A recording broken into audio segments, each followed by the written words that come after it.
Jimmy Thái xin kính chào quý vị khán giả của đài VNTV San Diego.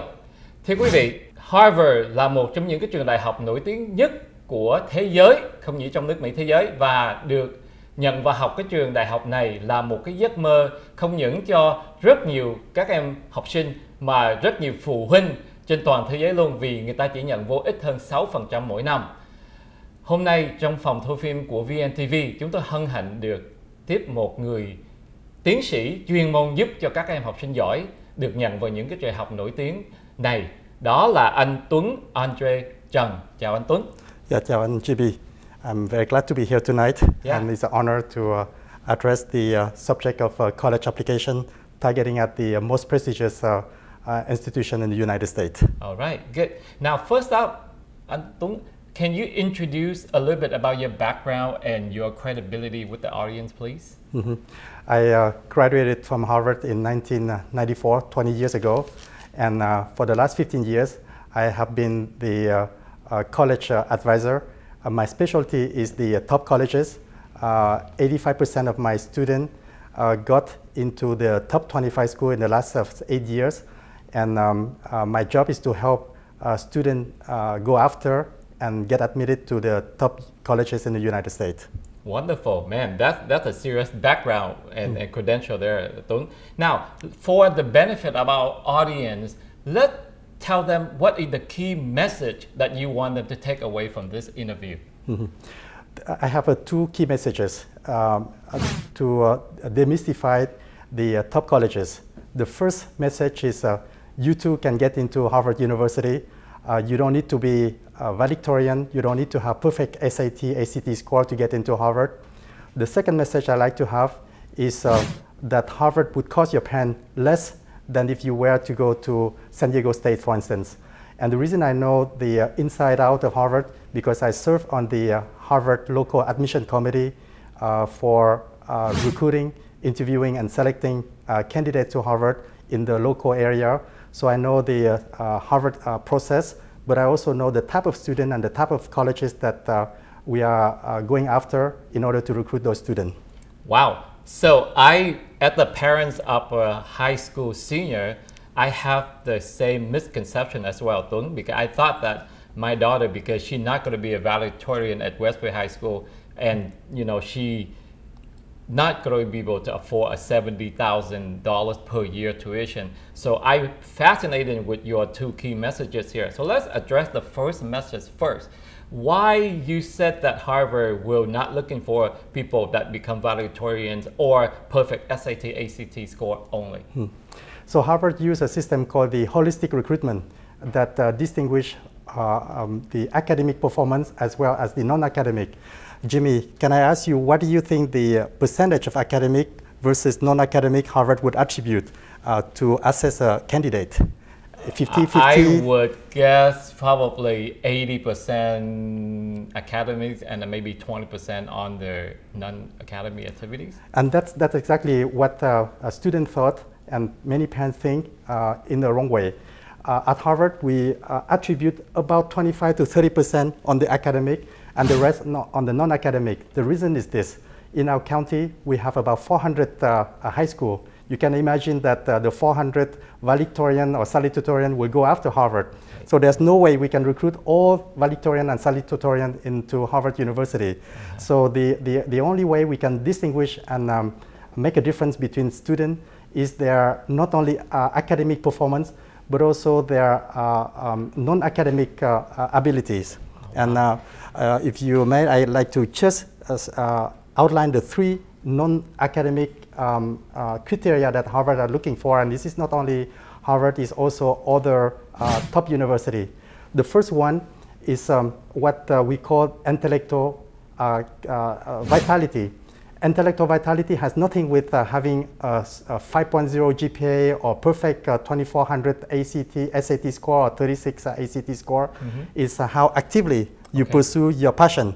For instance, if your daughter who want to go into medical field, we're looking at the proof that show that yes, I'm interested in medical field. what other class outside of the science class and biology and chemistry class I'm taking in high school, what type of internship and exposure your daughter would have outside of the club in high school. Did she do an internship?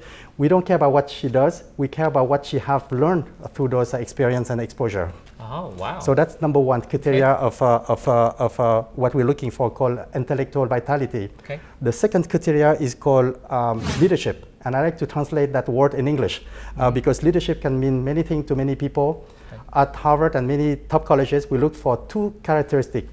Number one, does the candidate has the potential to motivate others? The key word is motivate others, because we know that those are very highly driven candidates. They can self-motivate. However, can they motivate other people than themselves? For instance, if they play sport, can they be captain of the team to motivate a team that is losing? Wow. When they are in a community service, can they be the president that can lead other people to do things that other people might not like to do? So that's number one capability, motivate others. The second capability is the one of failing. The key word is failing. Has the candidate failed before, and how did the candidate overcome and summon all the obstacles in order to reach the failure into success? So Wow. those are the two qualities that we are looking in leadership. Right. And number three? Number three is a community service. A community service doesn't mean that you have to fill up a list of 25 experience with 10 hours of volunteer services. Cleaning the beach 10 times is not helping. However, if you take the leadership role in a community, and the key word here is make a difference, is your work make the difference in another person's life. Even tutoring a student could make a difference, because this is a student that has difficulties. How to motivate a student who are unmotivated to go through the difficulties of learning, that's a community leadership. Wow. Another example of community leadership is, yes, I have a daughter who wants to go to medical school. Is she doing anything for the community in terms of awareness with the medical field? Has she started a club about maybe awareness of autistic or cancer? So those are the quality that we're looking for. Right. So mainly they're looking for people with a lot of passion, potential for leadership. That's and correct. especially the motivational skill that can help other students that might struggle. That's correct. Oh, yes. that's fascinating. Now, the second question I have from your message, that you mentioned that, hey, it might cost less to go to Harvard at $70,000 the last time I checked than maybe local San Diego State or even UCSD. Why? Yes, so I have a PowerPoint slide that projected right now on the screen. And you can see on the first column, we have the state colleges. The second column is the UC in California. And then the third column is the private colleges. And the last column is the top Ivy League. And you see that in the line, the different type of scholarship, grant, and college grant, and private scholarship that student can get. And as you can see, the state university, whether it's a CSU, California State University, or UC, tend to have very limited resource in terms of school grant. The only thing that student might get is the FAFSA from the financial aid, right. And that's barely $3,000 as you see on that line. However, when you look at the private colleges tend to have much more money from endowment that can be offered to students.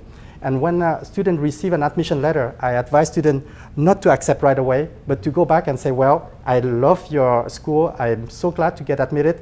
Can you do better than just $10,000 per year of scholarship? And usually I ask students to write a letter, and if needed, they fly or they go directly to the school, sit with the financial office and say, this is all I can afford. Even though my parents have filled up the FAFSA or the CSAS profile, right. They have other costs. We are a family that had to take care of the grandparent is not appearing anywhere. There's medical costs that's not into the financial statement of my parents, yeah. And this is all we can afford. And usually private colleges tend to accommodate. So that's for the private colleges. As far as for the top Ivy League school, Ivy League school try to compete to get the best student. When they admit the student, they don't want the student to go somewhere else because of financial burden. Right. So they all have that feature which allowed family in the area that I call no man's land, where the parents are not making good money enough, but they are not poor enough to get the financial aid. That's right. Those families will get at Harvard University, for instance, 10%, they only have to pay 10% of their income into the tuition. So let's say your parents are making $100,000 a year. The only thing they have to pay is $10,000 a year in tuition instead of $65,000 a year into Harvard University. And Yale has the same feature. Stanford competes with the same feature. Columbia University has the same features. So that's why many of my students ended up paying much less than if they at Harvard or Stanford or Yale or MIT than if they were to go to San Diego State University, for instance. So you got accepted at Harvard and you still can negotiate? Yes. Wow, that's yes, we have to negotiate. I certainly learned today. And even if they give you a number, and I can show you here the example of my student who just got an offer of $10,000 a year of scholarship. Mm-hmm. She went back, she said $10,000 is not enough, because if I have the other choice, I would go back to my state university and I would only pay $32,000 a year instead of still $45,000 a year. Mm-hmm. So as you see in this letter, the school counter-offer and find all sort of features. For instance, here is a presidential scholar, here is a merit scholar. I don't know how they pulled that up, but she ended up receiving $84,000 over 4 years of her scholarship. So it's not a one-time, it's a renewable scholarship over 4 years. Wow, yes. So that breaks out to be like $21,000 a year. Exactly. Compared from the $10,000 they initially offer her. Yeah, so, and Jimmy, you are right. It's not only accepting, it's also bargaining in order to get the best deal, because this is a college I run as a business, right. And we have to negotiate. We don't accept things the first time. All right, that's a very, very powerful message that we can negotiate with this Ivy League school to get a better package deal. Certainly. Now, what fascinated me is that you make it sound like if you really want to go to Harvard, there's a way for you to go there, and not just like not limited because your financial hardship or your intellectual GPA, all the test score. So if the students or parents interested into talking to you more, Tuấn, how can they do that? What services do you offer these students or parents?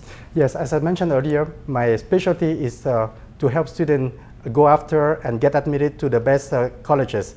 And my first service that I provide to students is to make sure that they are confident enough that even though they might not have a perfect 4.0 GPA or 4.8 with a weighted average, if they have a 3.5 and if they can pull a 30 point in the ACT or 2,000 point in the SAT, they are academically qualified enough for any Ivy League school. And that's count for, as we mentioned earlier, 30% of their chance of getting in. The rest, 70%, is of course how to prepare to show their intellectual vitality, their active pursuit of their passion and interest, how to show the leadership in community and in activity that they're doing.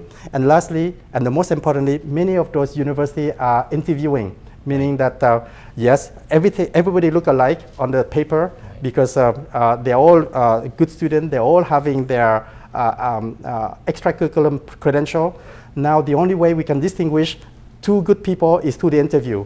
So the interview is very determining because we want to recruit the type of people, and unlike what people think, an interview at Harvard or Yale or Stanford doesn't interview, but Columbia or any other Ivy League tend to be a much easier passage and also test than students think. It's not any examination because you already prove through your SAT, through your academic that you're good. Correct. What they try to figure out is the main question when I was the interviewer for Harvard is if I talk to Jimmy and I feel that Jimmy has all the potential academically and all the leadership skills to be at Harvard, do I want to sit with Jimmy in the airplane from San Diego to Boston and still want to fly back with him? So that's the type of individual that we're looking for. Wow. That gives me a lot of hope, because if my daughter can have an interview with any official, she will charm her way into these schools, no problem. Yes. And the second advice that I have for students for the interview is not Mr. Jimmy interviewer asking me question, I answer the way I answer an examination or oral examination. The way we want to judge a student is not only their intellectual vitality or the way they explain their leadership, but also how they can reach out to another person. In other words, we judge the way you ask questions to me. Where did you go to Harvard? What did you study? What did you do after that? So the quality of your question is as much important or even more important than the quality of your answer. I see. Wow, very fascinating. Now, here's your last question for you, Tuấn. What other advice do you want to share with our audience, our students, our parents out there, if they still want for their children to apply for these Ivy League schools? Yeah, so the advice I have for the parents, first of all, prepare early, meaning that don't wait until 12th grade or even 11th grade to start preparing for college application. Prepare early, meaning that prepare in 8th grade or 9th grade, because everything from 9, 10, 11, 12 will go into the record for the college application. Prepare early, meaning that not only academically give them the best chance to get the best score with the best test preparation, but also give them the chance to get exposed to leadership activity, get exposed to intellectual vitality. I have, for instance, a student who really loved the art of bonsai. And all she wrote in her application essay for Harvard is how she had grown bonsai, how she had studied bonsai in Japan, how she went out of her way to take courses in bonsai. So that's what they are looking at. Not how good she is in AP Calculus AB or BC, but how she pursued that passion actively. Why? Because the top university believe that if the student can pursue his or her passion actively the way they do, they will pursue the passion academically and also socially when they are at the university. I agree. Right. So that's number one, prepare early. Number two, don't let the financial barrier be the burden or yes, you shouldn't apply for Harvard because it's too far away, it costs too much. That should be the last consideration, because once your children get admitted, Harvard or any top university will find a way to retain them and to keep them away from the competition. The other thing that I advise for parents, because I know that I grew up in an Asian family, we tend to be very, very focused on academic. We want our kids to do very well at school. We ask them to spend hours when kids are reading something outside of their textbook. We start worrying, oh, how come you read that magazine, has nothing to do with your study. And yet, during the interview for Harvard, we asked the student, what do you do when you don't study? What type of book you do outside of your school book? What activity you do? And we don't want answers such as, yes, during my free time, I'm going to the library, study with my friends. The normal answer should be, I go to the movie, I go shopping, looking at nice clothes. Yeah. So those are the quality that we're looking for. We look for normal person. That's right, so that's another thing that I advise parents and also I advise students. Be normal when you interview or when you apply for those schools, because they are looking for normal people. Oh, all right, thank you so much, Tuấn. You give me so much information. Right. Kính thưa quý vị, để Jimmy Thái xin được tóm tắt lại cái buổi nói chuyện với anh Tuấn là 3 cái điều chính mà quý vị nên nhớ nếu mà quý vị muốn cho con em mình vô học tại những cái trường nổi tiếng. Mà thứ nhất là quý vị phải nhớ là mình phải chuẩn bị các em từ sớm, tức là mấy em học lớp 8, lớp 9, lớp 10, các vị phải chuẩn bị sẵn mấy em rồi, chứ không phải đợi tới lớp 12 thì nó hơi muộn đi. Và cái vấn đề chuẩn bị này nó quan trọng á, là quý vị phải tạo cho các em có một cái tinh thần rất là hiếu học, mấy em có một cái niềm đam mê và mấy em phải theo đuổi cái đó. Thứ hai nữa là cái khả năng lãnh đạo chỉ huy, là cái khả năng động viên tất cả những bạn bè của mình làm những cái việc tốt, chứ không phải là cho cá nhân mà phải có cái khả năng phục vụ cho những cái người khác nữa. Và cái điều cuối cùng là cái tinh thần phục vụ cộng đồng, là cái community service. Tại vì Harvard nó chỉ looking for những người không phải chỉ có lo về bản thân mình mà phải lo cho cái vấn đề chung của xã hội. Và cái điều cuối cùng mà anh Tuấn nhắc với quý vị là đừng có để cái vấn đề là vì Harvard nó tốn kém quá nhiều hoặc là nó quá xa nhà là cái cản trở cho cái việc chọn vào những cái trường đại học lớn này. Tại vì khi mà quý vị đã được nhận vô rồi thì những cái đại học nổi tiếng này nó có rất là nhiều tiền để mà nó cho con mình. Chẳng hạn như ảnh đã nói là có một trường hợp em này đi học mà chỉ có đóng có 10% cái phần lương của cha mẹ thôi, cho dù cha mẹ làm trên cả 100.000, thì đó là một cái điều rất là đáng cho quý vị để ý tới. Và nếu quý vị muốn cần biết thêm cái chi tiết về những cái phục vụ của anh Tuấn thì ký theo cái số phone và cái số điện thoại và cái website của anh dưới đây. Và như vậy thì Jim Thái xin cảm ơn cái sự lắng nghe quý vị và xin hẹn gặp lại quý vị trong chương trình kỳ tới. Thank you.